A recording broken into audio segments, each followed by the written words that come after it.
6월 중순인데 벌써 낮에는 30도를 이제 넘어가고 있는 상황입니다. 데프리카라는 말이 맞는 것 같습니다. 성령 충만함과 또 말씀을 통하여서 이 무더위를 극복하시는 저와 여러분 되기를 주 예수님의 이름으로 축복합니다. 아멘. 이사야 1장 1절에서 이사야는 자기의 사역 시기를 소개합니다. 그리고 바로 이어서 1장 2절에서 하나님의 탄식을 전하고 있습니다. 1장 2절입니다. 하늘이여 들으라. 땅이여 귀를 기울이라. 여호와께서 말씀하시기를 내가 자식을 양육하였거늘 그들이 나를 거역하였도다. 하나님의 탄식입니다.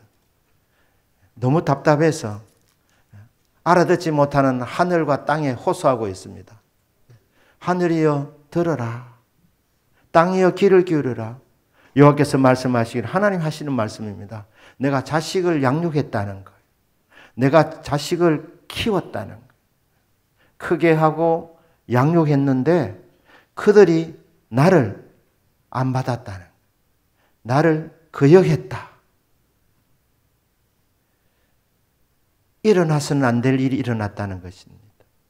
하나님은 우리를 창조하신 창조주 하나님, 하나님을 우리가 아버지라고 불러도 됩니다. 우리를 창조하신 분이시기 때문입니다. 그런데 하나님께서 사랑으로 키워주었는데, 크게 해줬는데, 자라게 했다는 말, 하나님의 손때가 묻어있는, 하나님의 사랑의 손때가 묻어있는 그 자식들이 성장해가지고 부모를 몰라보는 거예요. 부모를 모른다고 하는. 넘어가서 부모님을 거역했다. 거역했다. 자식 잘 되기를 바라서 부모님이 당부하는 그 말씀 귀를 기울이지 않고 부모님이 가르쳐준 대로 하지 않고 정반대로, 그게 거역하는 생활 아니겠습니까? 내 자식들이 그렇게 했다. 이게 가능한 일이냐 하면서 하나님이 호소하고 있습니다. 하늘이 한번 들어봐라. 땅이여 한번 귀를 기울여서 내 말 한번 들어봐라. 이게 가능한 일이냐. 3절에서는 뭐라고 말씀합니까? 소는 그 임자를 알고 나귀는 그 주인의 구유를 알건만은. 참 이게 미련한 게 소와 낙인데 그래도 그들은 임자는 알아본다는 거예요. 주인은 알아본다는 거예요. 그런데 이스라엘은 알지 못하고 나의 백성은 깨닫지 못하는도다 하셨도다. 지혜를 부어주신 인간은 이상하게도, 하나님의 백성들은 이상하게도 나를 모른다는 거예요. 깨닫지 못한다고 그렇게 말씀하고 있습니다. 이스라엘은 짐승보다 못하다는 겁니다. 짐승보다 더 미련한 게 이스라엘 백성이다. 내 자식들이라 그렇게 말씀합니다. 하나님의 탄식입니다. 그래서 1장 4절에 시작할 때 그래서 나 참 슬프다. 슬프다. 하나님 아버지가 얼마나 마음이 아프셨겠습니까? 그래서 참 슬프다. 이렇게 말씀해요. 오늘 우리가 읽은 1장 18절에서 20절은 그럼에도 하나님께서 주의 백성들을 초청하고 있습니다. 우리 18절 말씀 한번 보겠습니다. 여호와께서 말씀하시되 오라 오라 우리가 서로 변론하자. 너희의 죄가 주홍 같을지라도 눈과 같이 희어질 것이요 진홍같이 붉을지라도 양털같이 희게 되리라. 하나님의 말씀입니다. 1장 18절에서 20절에 나와 있는 내용도 이사야의 개인 의견이 아닙니다. 하나님의 말씀입니다. 하나님의 뜻이 나타나 있습니다. 그런 어리석은 백성들이지만, 패역한 백성들이지만, 범죄한 나라고 백성들이지만 오라 초청하시는 거예요. 하나님 앞에 나오는 인생은 복이 있습니다. 왜냐하면 하나님은 구원의 하나님이십니다. 사유하심이 주께 있나이다. 제 용서는 하나님께 있는 것입니다. 그래서 오라고 초청하는, 오라, 오너라. 도망가지 말고, 나를 멀리하지 말고 나에게로 가까이 다가오너라. 나에게 오너라. 초청하고 계십니다. 오라. 우리가 서로 변론하자. 이 변론, 법정 지금 다툼을 하자는 개념보다 사랑의 초청입니다. 영어 성경에 보니까 reason together, let's reason together. 그러니까 같이 한번 머리를 맞대보자는 거예요. 하나님이 지금 일방적이지 않습니다. 하나님은 통치자이시고 우리는 주님 백성이니까 내 말 그대로 들어. 이게 아니고 네 생각 한번 말해봐라. 질문이 있느냐? 나 답할 준비 다 돼 있다. 무엇이든지 물어봐라. 머리를 한번 맞대서 한번 토론해보자. 흉금을 한번 틀어놓고 이야기하자. 마음을 좀 열어다오. 네 문제가 뭔지, 네 아픔이 뭔지, 네 고통이 뭔지 내인데 다 한번 털어내놓지 않겠니? 한번 머리를 맞대놓고 허심탄회하게 대화해보자. 대화의 장소로 하나님이 초청하고 계십니다. 우리를 풀어주시려고, 회복시켜 주시려고, 해결해 주시려고 하나님께서 우리를 부르고 계신다 이 말입니다. 오너라. 와서 머리를 한번 맞대보자. 네 속마음, 네 진심을 내가 듣고 싶다. 이렇게 말씀합니다. 이 하나님의 초청에는 죄인도 환영입니다. 너희 죄가 추홍 같을지라도 진홍같이 붉을지라도 둘 다 홍자가 들어있습니다. 붉은 홍자입니다. 피와 같이 붉은 죄 없는 사람 없네.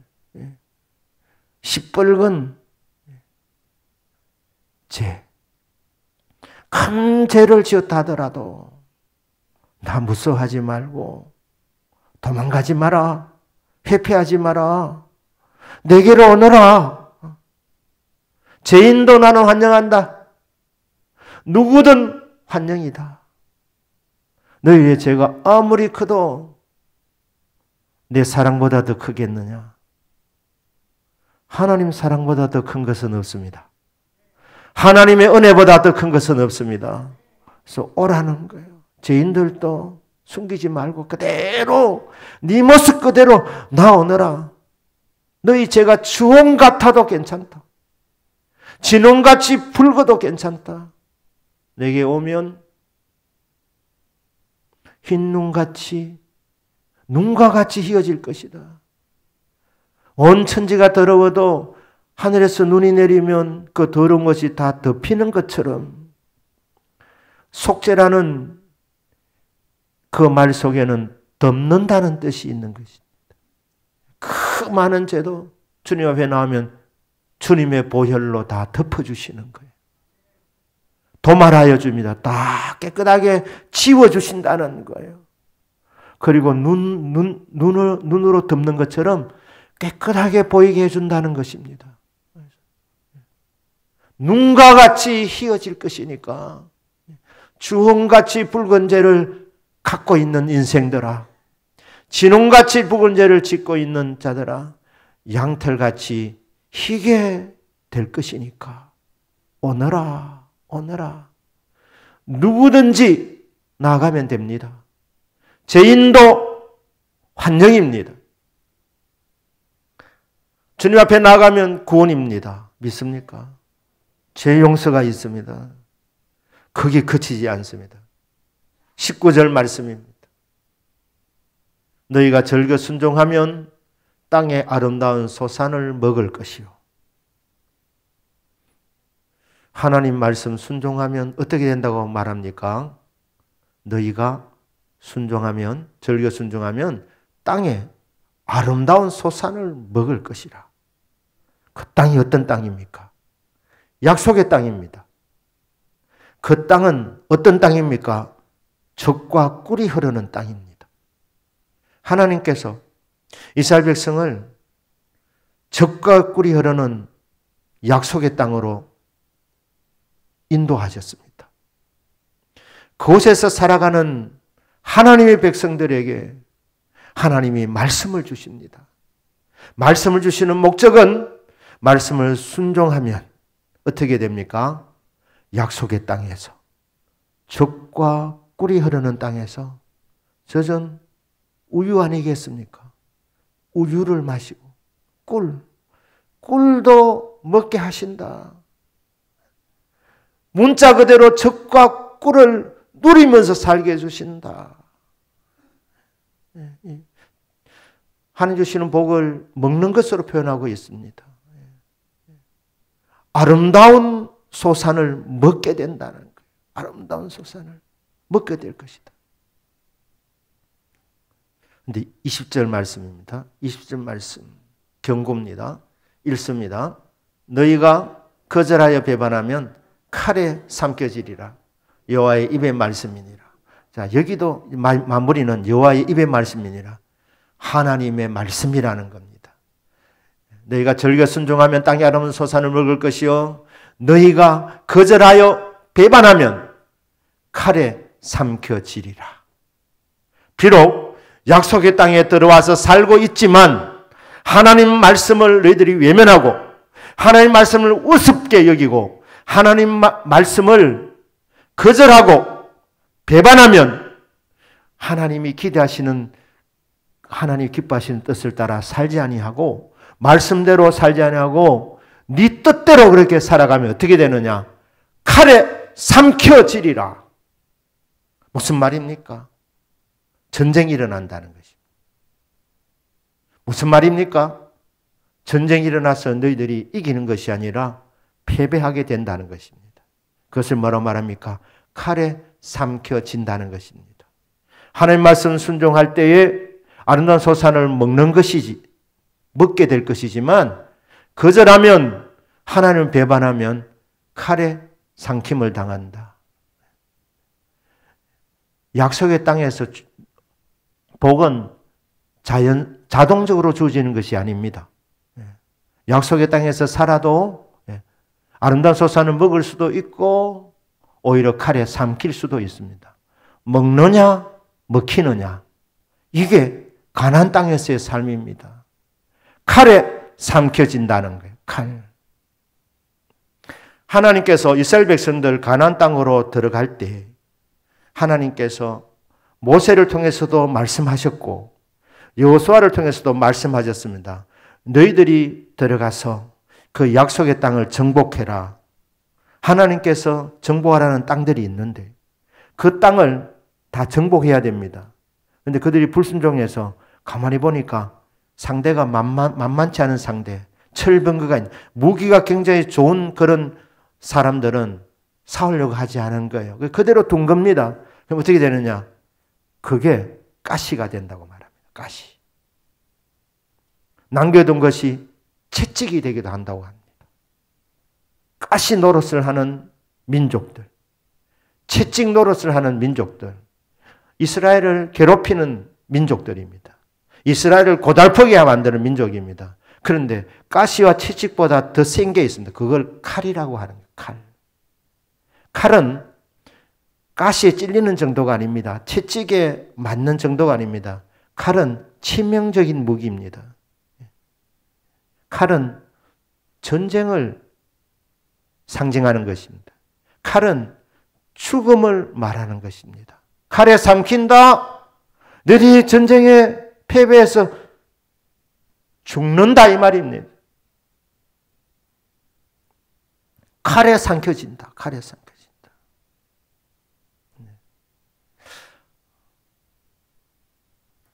이스라엘 백성들에게 채찍과 같은 역할을 하는 나라가 있었고 가시와 같은 역할을 하는 나라가 있었는데 칼의 역할을 하는 나라들이 있었습니다. 이사야 당시에 칼은 아수르였습니다. 아시리아. 아수르 제국이라 그럽니다. 패권 국가입니다. 그러니까 이 아시리아가 이스라엘의 칼입니다. 칼. 하나님 말씀을 즐겨 순종하면 땅의 아름다운 소산을 먹지만 하나님 말씀을 거역하면, 배반하면, 거절하면 아수르에 먹힌다는 거예요. 먹힘을 당한답니다. 칼에 삼켜진다. 이스라엘 백성들로 하여금 돌아오도록, 회개하도록 하나님께서 사용하신 칼이 아수르라는 나라였습니다. 그런데 이 선지자의 외침을 귀담아 듣지 않았습니다. 그래하여 이스라엘이 칼에 삼킴을 당합니다. 그것이 기원전 722년 북조 이스라엘이 아시리아의 멸망을 당합니다. 진짜 그대로 칼에 삼킴을 받았습니다. 유다는 정신을 차렸어야 되는데 유다도 마찬가지였습니다. 150년 정도 지났을 때에 하나님이 또 다른 칼을 준비했다가 그 칼을 썼는데 그 칼은 바벨론이었습니다. 그러니까 이사야 당시에 하나님 쓰신 칼은 아수르. 이사야가 미래를 내다보면서 장차 유다를 괴롭힐 칼은 바벨론. 두 칼입니다. 두 칼. 이사야 당시에 두 칼입니다. 두 칼. 역사상 어느 시대나 칼이 있었습니다. 칼. 가시도 있고 채찍도 있지만 칼이 있는 거예요. 칼. 예수님이 이 땅에 내려오셨습니다. 예수님 누구십니까? 만화의 왕이시고 만주의 주님이십니다. 하늘 영광을 버리시고 이 땅에 내려오셨습니다. 왜 내려오셨습니까? 저와 여러분을 구원하시기 위해서 내려오셨습니다. 그런데 문제는 자기 땅에 왔는데 자기 백성이 못 알아본 거예요. 못 알아본 거예요. 예수는 우습게 알았습니다. 그리고 마지막에는 예수는 십자가에 내몰았습니다. 십자가에 못 박게 하소서. 십자가에 못 박으소서. 빌라도 총독 앞에서 그들이 외쳤습니다. 예수님이 누군지 모르고 그들을 만드신 창조주 하나님이신 줄 모르고 그들의 구원자이신 줄 모르고 하나님이 영광을 버리시고 그들을 사랑해서 창조주가 피조물에게 찾아왔는데 자기 땅에 왔는데 자기 백성이 아무도 몰라봤다. 그리고 예수님을 십자가에 못 박아 죽였다. 물론 하나님은 그 일을 통해서 인류를 구원하시기 위해서 허락하셨고 3일 만에 부활하셔서 온 인류의 구주가 되셨습니다. 구원사역을 완성하셨습니다. 그럼에도 불구하고 예수 그리스도를 배척하고 몰라보는 이 이스라엘 백성을 향한 하나님께서 사용하신 칼이 그때는 로마라는 칼이었습니다. 로마. 그래서 기원 후 70년에 로마라는 칼에 의해서 예루살렘과 유다가 철저하게 망합니다. 성전마저 돌 위에 돌 하나도 남지 않고 다 부서지고 불태움을 받게 됩니다. 예수님 당시와 그 이후에 하나님이 쓰신 칼은 로마라는 칼이었습니다. 지금도 칼이 있습니다. 20세기부터 지금 21세기에 하나님이 사용하시는 칼은 공산주의라는 칼입니다. 공산주의. 이 공산주의가 어떻게 시작됐습니까? 마르크스가 이 이론을 체계화했습니다. 마르크스주의, 공산주의가 20세기와 21세기에 세계를 위협하는 칼입니다. 칼. 마르크스주의는 몇 가지 특성이 있는데 첫째 특징이 뭐냐? 안티가스입니다. 하나님을 대적하는 것입니다. 기독교를 대적하는 것입니다. 하나님이 없다는 거예요. 하나님을 무시하는 거예요. 하나님을 모른다고 하는 거예요. 하나님이 누구십니까? 그 공산주의자들도 하나님이 창조하신 피조물입니다. 이 피조물이 감히 말입니다. 하나님, 그들을 만드신 창조주 하나님을 없다고 말하는 거예요. 모른다고 말하는 거예요. 하나님께서 다 키워주실 것만.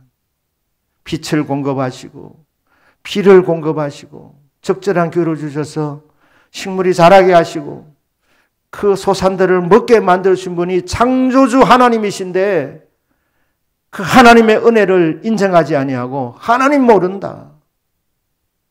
다시 1장 3절에 소는 그 인자를 알고 나귀는 그 주인의 구유를 알건만은 이스라엘은 알지 못하고 나의 백성은 깨닫지 못하는도다 하셨도다. 이스라엘은 짐승보다 미련하다고 말했는데 미련을 넘어서 이건 악한 것입니다. 패역한 것입니다. 자기를 키워주신 부모님을 거역하는 것, 이거는 인륜을 저버리는 것이고 천륜을 거스리는 것입니다. 하나님 없다는 사상은 천륜을 거스리고 인륜을 거스리는 것입니다. 왜냐하면 우리를 만드신 분이 하나님이시기 때문입니다. 저는 사람에게 주는 가장 큰 욕이 어미 애비도 없는 사람, 그 말이 저는 가장 큰 욕이라고 생각합니다. 근본이 없는 사람, 근본을 모르는 사람. 자기가 낳은 자식, 이스라엘은 하나님의 자녀들인데 그 자녀들이 자기를 낳아주고 정성을 다해서 키워준 부모님을 나는 모른다고 그렇게 말하는 것은 미련한 것이 아니라 그것은 폐륜입니다. 폐륜. 폐악한 행위입니다. 그러니까 여러분, 마르크스주의, 공산주의는 폐륜입니다. 폐륜. 부모 애비도 없는 사상입니다. 창조주 하나님을 모른다고 말하는 인간이 결코 넘어서서는 안 될 선을 넘어간 것이 공산주의입니다.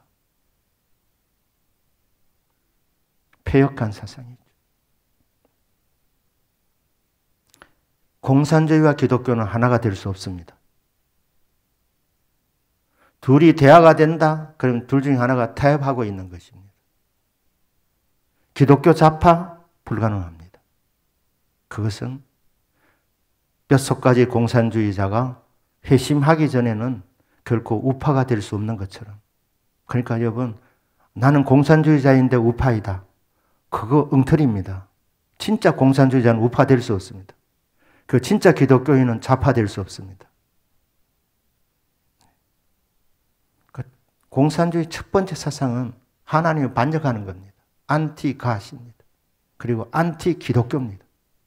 왜냐하면 기독교가 있는 동안에는 공산주의가 원활하게 퍼지지 못하기 때문에. 레닌이 그렇게 말했습니다. 기독교인이 지구상에서 없어져야 공산주의가 세상을 지배한다 했으니까. 그러니까 하나님 없다는 사상은 폐역한 사상이다. 폐악한 사상이다. 그게 공산주의입니다. 마르크스주의입니다. 두 번째로는 전체주의입니다. 전체주의. 개인은 전체 속에서 비로소 자신의 존재 가치를 찾게 된다는 그 전제 속에서 강력한 이 정치 권력이 국민 생활, 개인 생활을 간섭하고 통제하는 사상 및 그 체계를 전체주의라고 하는 것입니다. 그러니까 전체 가운데서 모두가 다 그러면 개인 의견이 반영되느냐 그렇지 않습니다. 전체주의는 결국 보면 일당 독재로 가는 거예요. 그래서 이 전체주의라는 말이 처음 적용되었던 것이 이탈리아의 무솔리니, 독일의 나치즘, 히틀러, 일본의 군국주의. 이게 전체주의입니다. 그런데 이게 공산주의입니다. 공산주의. 지금은 공산주의를 전체주의라고 하는 거예요. 개인의 뜻이 다 골고루 반영되는 것이 아니라 전체 속에서 개인은 자유가 없는 거예요. 스탈린 시대에도 의회가 있었습니다. 우리나라 하면 국회가 있었어요. 국회에서 의논이 되어서 다수결의 원칙에 의해서 정해집니다. 그런데 스탈린이 그게 마음에 안 들면 오는 길에 전화를 합니다. 의장에게. 그 뒤집어 엎어버리는 거예요. 그래서 스탈린의 통치를 전화 통치라 하기도 했습니다. 다수결로 의논돼 보면 못합니까? 스탈린 마음에 안 들면 결정된 것도 다 뒤집어 버리니까. 그게 전체주의입니다. 그러니까 독재자의 출현이 가능하도록 길을 열어놓은 것이 전체주의입니다. 전체주의. 세 번째 특징은 마르크스주의가 들어오면 편이 갈라집니다. 부자와 가난한 자 갈라집니다. 힘 있는 자와 힘 없는 자, 배운 자와 배우지 못한 자, 고용자와 고용받은 사람들 다 같이 땀을 흘리면서 아름다운 조국을 위해서 함께 힘을 합쳐야 되는데 공산주의가 들어오면 다 나누어지는 만민을 위한 만민의 투쟁, 계급 투쟁, 계급들이 생기는 거예요. 계급들. 그리고 가지지 못한 자가 가진 자에 대해서 미워하게 되는. 우리나라도 해방 이후에 공산주의의 위험을 몰라가지고 공산주의를 국민의 70%, 80%가 선호했다고 합니다. 왜냐하면 가진 자의 재산을 빼앗아서 나누어져서 다 같이 공평하게 산다니까. 여러분, 그 공평은 하향 평준화입니다. 서로 싸우게 만들고 서로 미워하게 만들고 그래서 가진 자의 것을 빼앗아 가지고 나누는 이것은 하향 평준화. 이전보다 좀 더 가난하게 살게 되는 그게 바로 공산주의라는 것입니다. 공산주의 네 번째 특징이 뭐냐? 치명적입니다. 공산주의가 들어가는 곳 평화적으로 정권 이양이 된 적은 없습니다. 정권 잡으면 어떻게 되느냐? 많이 죽입니다. 숙청도 많이 합니다. 소련이 공산주의 과정에 몇 명이 죽었느냐? 2천만 명이 죽었습니다. 남미는 150만 명이 죽었습니다. 유럽은 100만 명이 죽었습니다. 베트남 100만 명, 캄보디아 200만 명, 북한 200만 명이 죽었습니다. 또 그 이후에 6.25 전쟁을 통해서 남한과 북한 또 많이 죽지 않습니까? 그러니까 피해 사상입니다. 이게 들어오면 갈라지고 싸움을 하고 그리고 빼앗고 안 빼앗기려고 하고 이렇게 하면서 많이 죽는, 그래서 이 칼이라고 하는 거예요. 칼. 무서운 사상입니다. 칼이라는 거.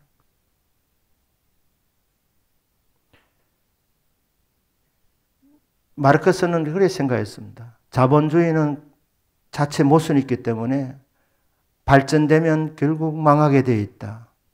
그래서 그 다음에 가는 이제 코스가 공산주의라고 했습니다.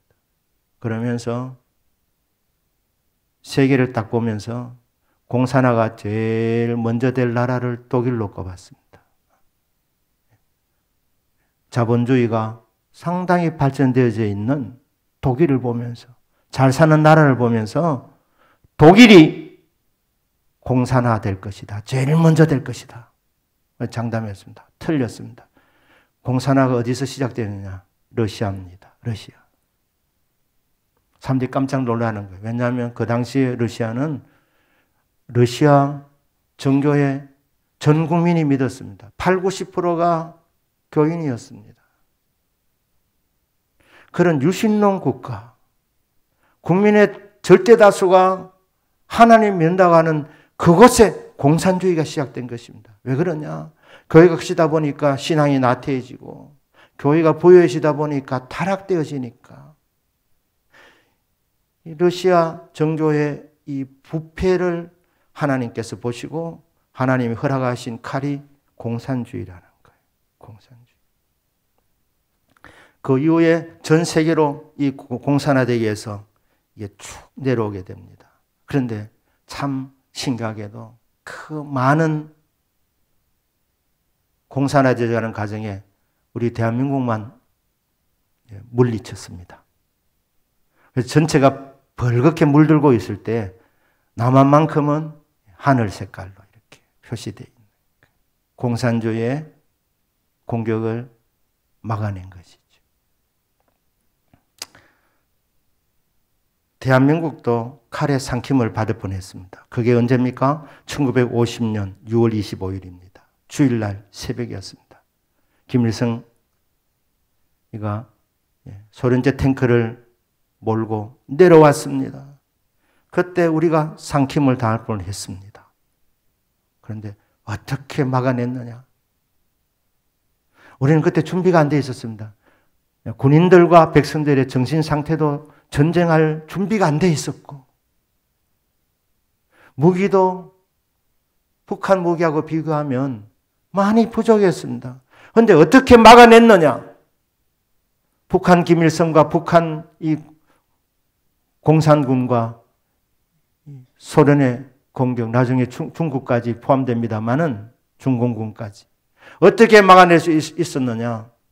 하나님이 그래도 이 땅의 그리스도인들을 불쌍히 여겨주시고 기도하고 눈물로 간구하는 주의 백성들의 기도를 들어주셔서 하나님이 공산주의라는 그 칼에 삼킴을 받지 않도록 하나님이 건져 주셨기 때문입니다.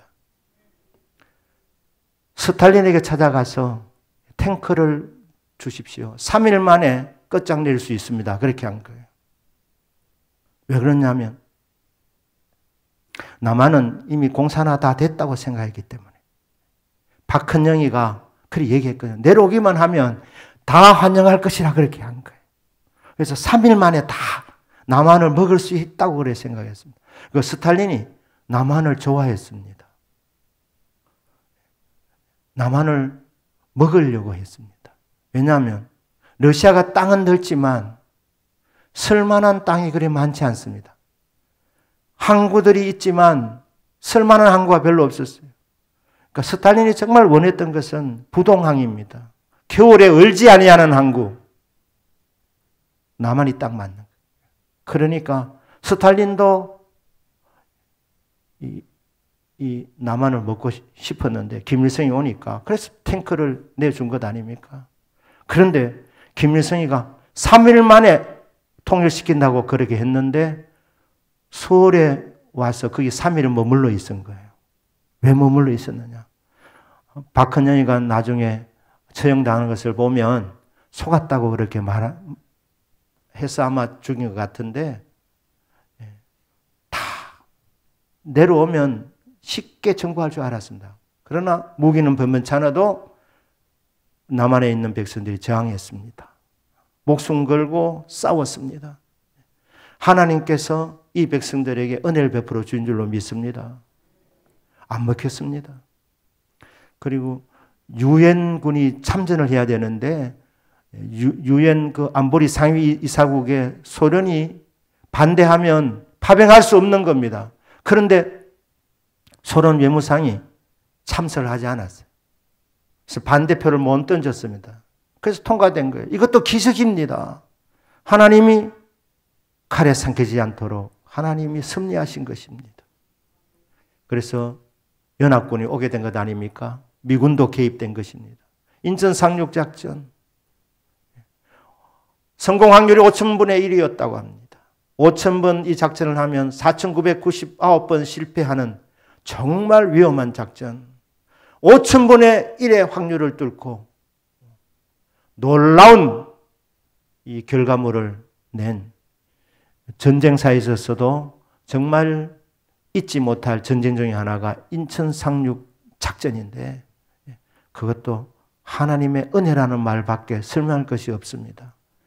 거의 안 된다는 무모한, 북한에서도 원산 아니면 인천 쪽일 것인데 설마 조루간만이 심한 인천으로 오겠느냐, 그렇게 생각했지만 인천 상륙작전을 가용할 수 있었던 것도 하나님의 은혜, 하나님의 은혜로 칼의 상격을 받지 않게 되었습니다. 우리도 박수 한번 치십시다. 그런데 여러분, 공산주의는 아직 끝나지 않았습니다. 소련이 무너지면서 끝난 줄 알았는데 안 끝났습니다. 공산주의자들이 어떻게 하느냐, 이제는 교묘하게, 공산주의는 다 거부하니까 사회주의라는 이름으로 교묘하게 들어옵니다. 그래서 복지라는 이름으로 계속 하향 평준화를 시키는 거예요. 몇 가지 경향들이 있습니다. 시간이 많이 가서 말씀을 하지는 않겠습니다. 지금 우리나라가 지금 사회주의 쪽으로 가고 있습니다. 여러분, 동성애도 왜 하느냐? 공산주의가 승리하려면 기독교인은 박멸해야 되기 때문에, 기독교 세력을 약화시키려면 동성애 합법화를 해야 되는 거예요. 그 강단에서 동성애는 죄입니다, 이것을 말하지 못하게 되면 손발이 묶이게 되는 것이니까, 기독교가 약해지면, 그러면 사회주의를 하다가 딱 힘을 얻으면 본색을 드러냅니다. 그게 공산주의입니다. 우리나라 앞으로 어떻게 될 것인가? 아름다운 소산을 먹을 수도 있고 칼에 삼킬 수도 있습니다. 이게 이사야의 신학입니다. 이사야 1장, 보통 선지자는 1장에서 소명장이라 그래요. 그런데 6장에서 소명장이 나오고 1장에서 이사야 신학이 나옵니다. 신학이 뭡니까? 오늘 1장 18절에서 20절에 나와 있는 내용입니다. 너희가 절겨 순종하면 땅의 아름다운 소산을 먹을 것이요, 너희들이 잘 먹고 잘 살게 된다는 것입니다. 그러나 거절하면, 배반하면 칼에 삼켜진다. 심판이냐 구원이냐, 두 가지 가능성이 다 있다는 것입니다. 그런데 100년이 지난 예레미야의 신학은 예레미야 1장에 나오는데, 거기는 뭐냐면 심판과 구원, 그게 심판 다음의 구원이라는 말입니다. 그러니까 심판과 구원이라는 그 사이의 단어가 or 아니면 and, 이 차이입니다. 이사야의 신학은 OR입니다. 심판 혹은 구원입니다. 100년 동안 하나님이 기다리시다가 예레미야를 통해 주신 말씀이 뭐냐? 안 되겠다, 내가 그렇게 말씀을 계속해 줬는데도 여전히 불순종한다, 그러니까 어쩔 수 없다, 심판해라. 심판의 메시지입니다. 그러나 그 이후에, 심판 이후에 구원입니다. 그것은 구원보다는 회복이라는 말이 더 맞을 것입니다. 여러분, 결과는 구원입니다. 결과는 잘 됩니다. 맞고 잘 되든지 아니면 안 맞고 잘 되는 것, 둘 중에 하나입니다. 칼을 피할 수 있습니다. 여러분, 대한민국의 미래, 아름다운 소산을 계속 먹을 수 있습니다. 그럴 수도 있고 칼에 삼킬 수도 있습니다. 지금 칼이 뭐냐? 공산주의라는 거예요. 공산주의. 여러분, 공산주의 어떻게 생각하지 마시길 바랍니다. 정말 치명적인 칼입니다. 먹힐 수도 있다, 이 말입니다.